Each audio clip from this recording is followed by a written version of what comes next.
This is Dream Chasers, episode 34, with Megan Fink. Hey guys, what's going on? I'm Adam Carswell, and welcome to Dream Chasers, Interviews with the Future. On Dream Chasers, we interview individuals with supernatural amounts of potential based on early success in their careers. Thank you for tuning in. Now let's get straight to the interview. Hey guys, this is Adam Carswell, and today I'm joined by Megan Fink. Megan is a business development manager at City Lending. She's originally from San Jose, Costa Rica, went to college in the state of New York at SUNY Fredonia, and she now lives and works in downtown Miami. Megan, thank you for being on the show, and do you have any opening remarks for our listeners? Sure, no, just excited to be on this platform. One of the things I told myself for 2019 was be more involved in, other social media platforms. So it's a great opportunity to share some information, connect with other potential industry colleagues that are doing the same thing, and, just learn something along the way.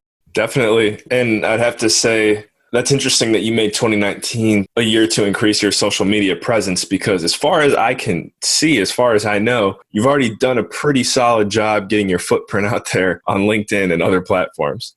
Yeah, I think I'm always good about sharing content, things that I'm doing. And last year, I, started to incorporate more video action just because, this day and age, everyone likes to see what you're doing, where you're at. So I've been doing several videos and I'll continue doing that. But I think interview settings like this and just, other outlets, allow for just more exposure. Mm-hmm.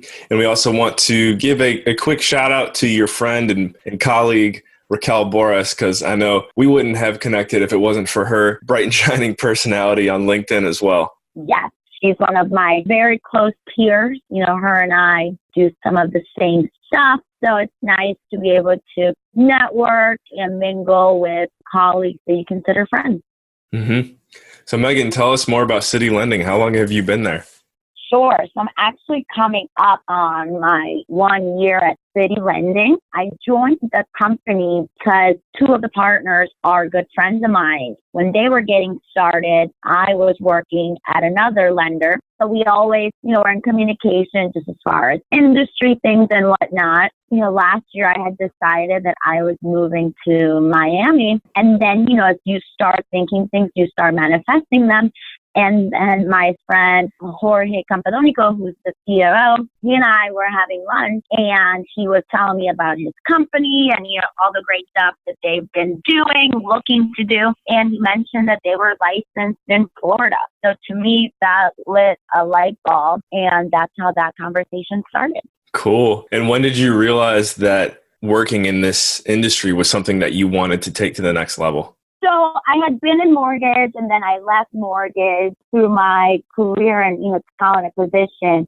I've always been a pretty social person and a connector. So that's, something that I always noticed that I enjoy doing. If someone wasn't a fit for opportunities that I had, but they were a fit for another colleague or somebody else, I always made those interactions. And the mortgage industry is a very relationship-driven thing, from your referral partners, your clients, different things like that. That's when I knew that I could really push myself to another level within this industry.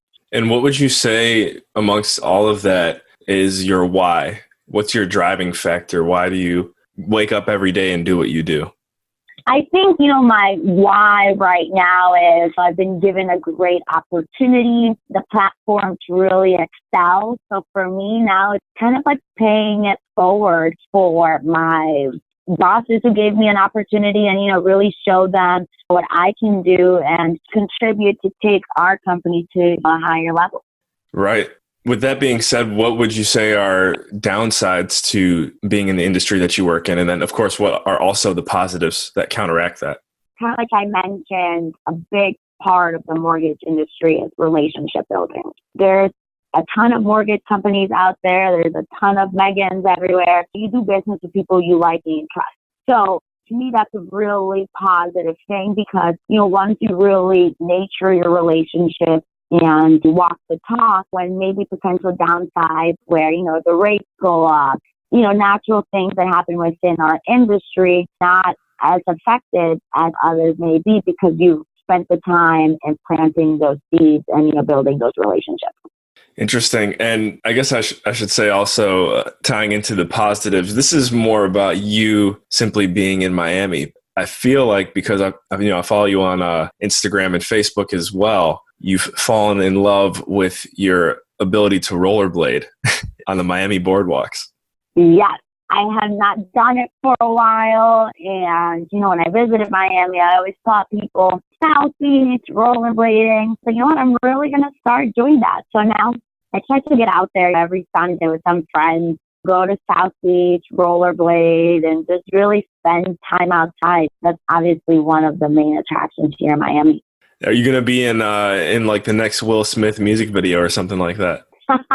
You never know, right? What industry leaders and role models, Megan, are you inspired by? I know you mentioned a few people already. Can you paint a bigger picture for us? Sure. So actually someone that I got to meet at the NAREP National Convention was Patty Arvello, and she is the president of New American Funding. So to me, it was really cool to see how a woman, Latina, was in the executive seat. Not always common trend, in our industry in general. So I think it's really cool to see someone else up there in that seat and just the authenticity that she portrays. Do you see yourself in her shoes one day? I am not sure, but I definitely see myself being an influencer and then being able to provide, my advice I did that led me to some successful paths to people that are, getting in the industry or looking for advice. Mm-hmm. And tying into working with other people in your industry, getting your face out there, building your brand, you've done a handful of interviews now, as far as I can see. Out of anyone that you've interviewed, which one do you gravitate towards as like, oh man, that was probably my favorite video I've done so far? So I actually did a very spontaneous video at one of my last NAREP events, probably in the October, November time. And I think what I liked most, it was that it was really spontaneous. And I was talking to this gentleman and I was like, hey, and we were talking about what we're going to do different in the upcoming year, what limits we were going to push. And I was like, you know what? I've been talking to people about me doing more videos on the spot. They don't always have to be choreographed. So I was like, I'm going to interview you really quick and we're going to do a video right now. And the person was really on board, receptive. So I think just because it was so candid, I think that was probably my favorite. Yeah, I got to agree with you on that. And I know even me asking you that question, we didn't really have that one planned out in the questions I sent you in advance. So good job on keeping that answer authentic. That's, as humans, that's really something that we're drawn to. We don't realize. So keep doing the candid videos. And what I'm talking about is the element of drama. When someone's doing something live and you can feel it and it's basically unscripted, it draws you in more because there's always that thought in the back of your head, you don't realize it, but what the thought that's existing is, wow, this person could royally mess up right now. And it engages the attention of the listener or the viewer. Obviously, not all your videos have to be freestyle or uncut. I think choreography is important in certain aspects, but definitely my advice to anyone listening, and definitely thanks to you bringing it back up, is, hey, just keep it real, keep it candid, and candid. I'll put that one in this interview. Keep it candid. And you just never know what could happen. Exactly. Megan, and actually, I kind of want you to touch a little bit more on your background and all the places you've lived and been. It's a pretty remarkable story. And then after you kind of paint us your life journey, your life picture, tell us where you see yourself in the next 3 years. Sure. So I kind of been all over. I was born in Costa Rica. I moved to the U.S. when I was 8, went to Minnesota, then Pennsylvania, then Buffalo. Finally, my longest stay was in the D.C. metro area. And, that was my family moving, looking for new opportunities. And then finally, in my own merit, I was like, hey, I'm going to do a move because I want to and I can. And Miami just seemed to be the right fit. So, I think through all those experiences, it's really helped me in a professional sense, kind of what I do for a living, where I'm not really scared to go to a networking event where I don't know anybody. When I moved to Miami, I didn't really know a ton of people. I made a point fortunate to have my NARA group from DC introduce me to the South Florida people and kind of being in the driver's seat and just taking the lead as to, how I was going to start building my network and doing those things. In the next 3 to 5 years, I see myself obviously being more established in the area from a business perspective. Now, when I will be at events, people want to introduce me and say, hey, someone you need to know. The continuous networking that I'm going to keep on doing. Great. For anyone, I just want to touch on this real quickly too. For anyone who's listening and considering purchasing a home, I know you're licensed in multiple states and jurisdictions. So really quick, if there's anyone who's been waiting to get connected with a lender or talk more about your industry, where do they need to be technically for you to work with them? Yeah, definitely. So we're licensed in several states. So Maryland, Virginia, DC, West Virginia, Florida, California, Texas, Tennessee, Indiana, and Colorado. So really anyone who's in those states, we have mortgage professionals that can help, whether it's pre-qualifications, questions, getting started, and same for, realtors. We're looking to have additional lenders, in their Rolodex. Great. Can you give an example of something, Megan, maybe looking back on the journey of life that you would have done differently, or, maybe some words of advice you would have given to a younger Megan? What would I have said to younger Megan? I guess I would say sometimes things aren't going in the right path or the direction that you want it to. Things don't always happen overnight. So, sometimes you have to put in a little bit more time and the results will come. So not to always expect or want an immediate change or something. Sometimes it really takes time, and those are the things that are really worth it. Totally agree with that. All right, Megan, we're here. We're down to the last 3 questions of the interview. These are the fun ones. These are the ones where everyone kind of really gets to know you on another level. Could you share with us, in any particular order, actually, this is all at your discretion. 1, your favorite moment so far in 2019.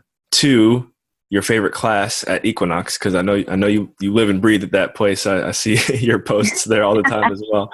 And 3, your favorite place to partay fiesta in Miami. Let's see. So my favorite moment of 2019, it's a little bit different because it hasn't happened yet, but I've done it before, so I know the vibe of it. So I'm actually going back to Cartagena this Friday.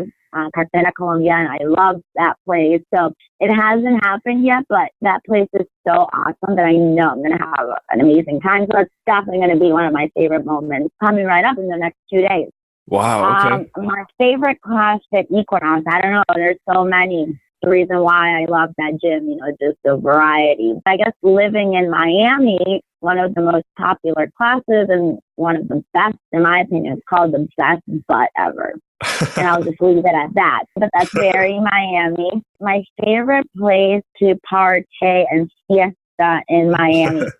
There's so many, so it's really a preference, but I really enjoy being outside. So for me, there's these 2 places called Sea Spice and Kiki on the River. So you're right outside. One is Greek style, one's like Italian style, very like Mykonos style, people pulling in their yachts and Sunday fun day brunching and all that's really big.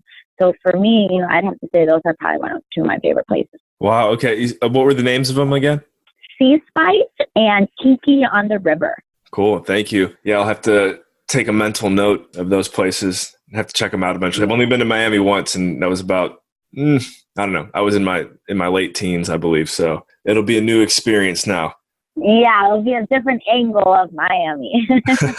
Well, Megan, thank you so much for your time. I'm sure the listeners enjoyed learning from you, hearing from you, and seeing what direction your life is going. It's pretty exciting. And obviously, this is definitely an interview with the future. Thank you for joining us. Yeah, you're very welcome. And I look forward to potentially doing this again and, maybe reflecting on some of the things that I said. Absolutely. All right, guys, thanks for joining us. We'll catch you in the next episode. Remember, in all you think, say, and do, take it to the next level.